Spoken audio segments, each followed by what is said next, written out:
There's an actual Gabe Cube coming.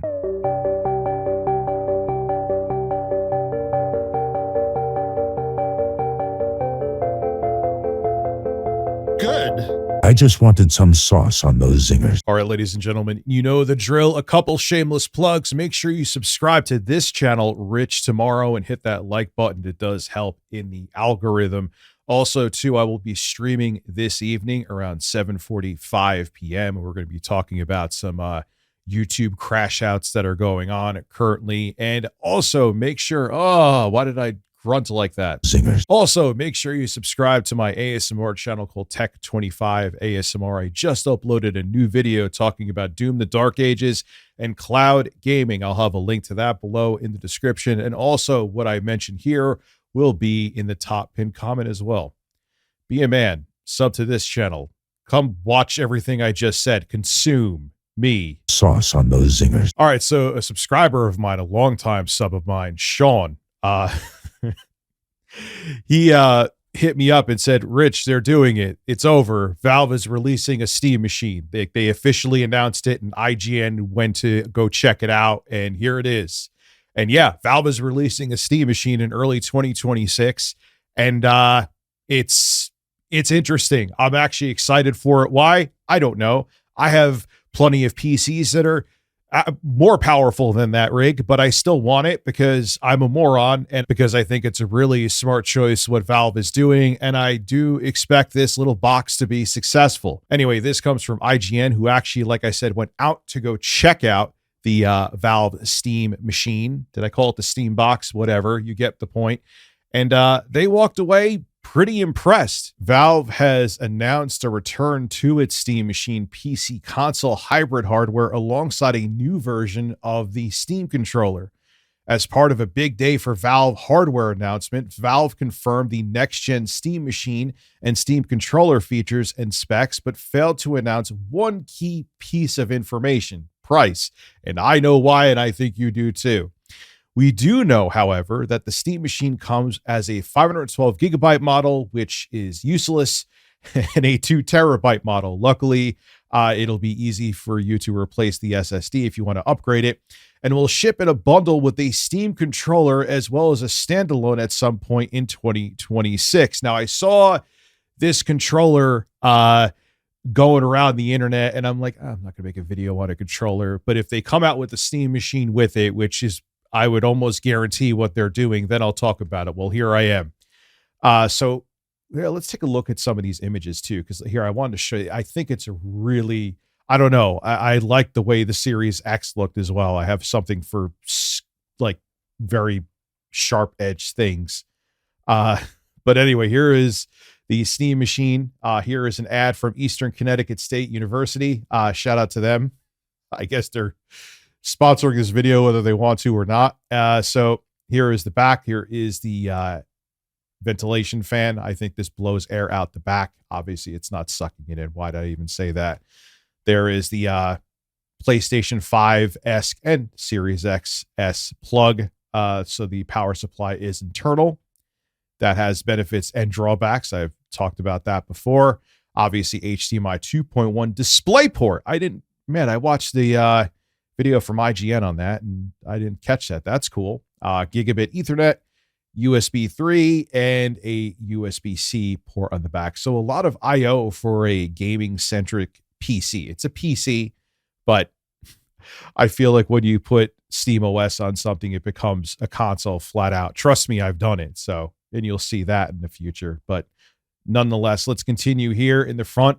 Micro SD power button, 2 more USB-A ports here. Also, too, the front here, I almost forgot to mention, you could actually remove it and put on like different, if you want to put on like a Half-Life 2 front here, you can. Why do I keep on swirling around the mouse? I don't know. So that's an interesting little feature. And it has an LED status light, which I don't really care about. This could get colorful too from what I saw in the video, but whatever. I think it's nice and clean, and it's just going to show like the status of the PC console, whatever the hell you want to call it. There's a close-up of a button in case you want to kiss it. And there it is. That is the Steam machine. It's a nice looking piece of tech. Anyway, now specs wise, I'm kind of mixed on them going with this because there's a lot of games now in 2025 that are looking for a 8-core CPU, but they went with a 6-core 12-thread CPU. I think Valve's train of thought is that, hey, we're still getting current gen games, albeit it's not as many, but they're still getting a decent amount of current gen games to run on the Steam Deck, which has a 4-core 8-thread CPU in there. So they could do it with 6 cores, 12 threads, and they could save themselves some money, right? And it's also going to have a semi-custom AMD RDNA 3 GPU. They're saying 4K gaming at 60 FPS. Obviously, they're talking with like FSR or Fidelity Effects image reconstruction because the specs of the GPU there, it's going to be based on RDNA 3. The Steam Deck is based on RDNA 2 and Zen 2 CPU cores, is equivalent to an NVIDIA GeForce 4060 GPU. So not anything to write home about, still pretty capable. Obviously, the GPU is being made by AMD. It's going to have 28 compute units, and they're saying that it's equivalent to an NVIDIA GeForce RTX 4060. I am concerned about the fact that it's only going to have 8 gigabytes of VRAM, the Steam machine, but Valve is saying, like I said, 4K gaming, obviously with FSR. And Valve, we know, and we've seen it with the Steam Deck, man, they still get games to run decent on the Steam Deck, and they still get games to be verified, which they're going to have a Steam machine verified system as well, where they make sure games can run to a certain quality on the Steam machine, just like you get with the Steam Deck. So, and Valve has stepped in. I always bring back when the Steam Deck first launched, Valve stepped in and got Elden Ring to run properly because they knew that would be a Steam Deck seller. So I think that even with these modest specs, that Valve will be able to get more performance than even you or I realize. So we've seen them prove themselves with the Steam verified system before, and I think they'll do it again with the Steam machine, which is coming out early next year. But there is a problem with the Steam machine. We don't know what the price is going to be. And I think we all know why that is, because Valve doesn't know what the hell is going to go on with tariffs and import prices and manufacturing around the world. And they're smart for not saying anything, because if they say a price now, say they said it's $799, and by March of next year, it has to be $1,099 because of tariffs. It sucks. We live in an era where we never know what the hell the price is going to be of anything anymore, but let's not go into politics right now. So I think, though, that's why they went with the specs that they went with, because they wanted to make sure that even if prices fluctuate, that it'll still be expensive, but it won't be eye-watering. This also should make Microsoft and Sony very nervous. Now, am I saying that the Steam machine is essentially going to compete with flat-out consoles? No. But Microsoft's not going the conventional console route for their next-gen Xbox. As a matter of fact, they've flat-out said you're going to be able to play Steam games on there. You're going to be able to play Epic Game Store games like Fortnite on there. It's going to be a PC. They're going the same route that Valve is going with their hardware. But Valve does it better.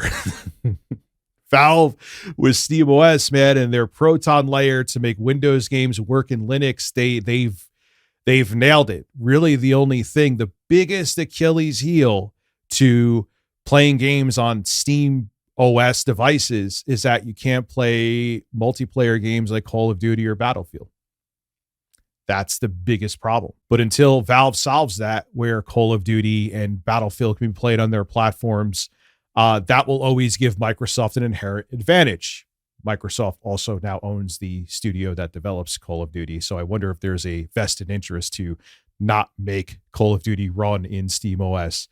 But that will be the only saving grace for Microsoft and the next gen Xbox, because if Valve figures out a way to legitimately get Call of Duty to run on next gen systems and Battlefield to run on next gen systems, and hell, even Fortnite to run on, I said next gen systems, on their hardware in the future, I mean to say, Microsoft could be in a world of trouble.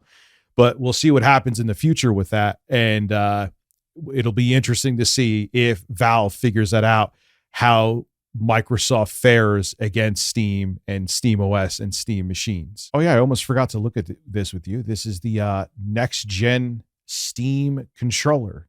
And they definitely learn lessons. You have the back buttons, if you want to have any kind of shortcuts, if you're playing a online multiplayer game, you obviously have your L1, R1 bumpers, L2, R2 triggers.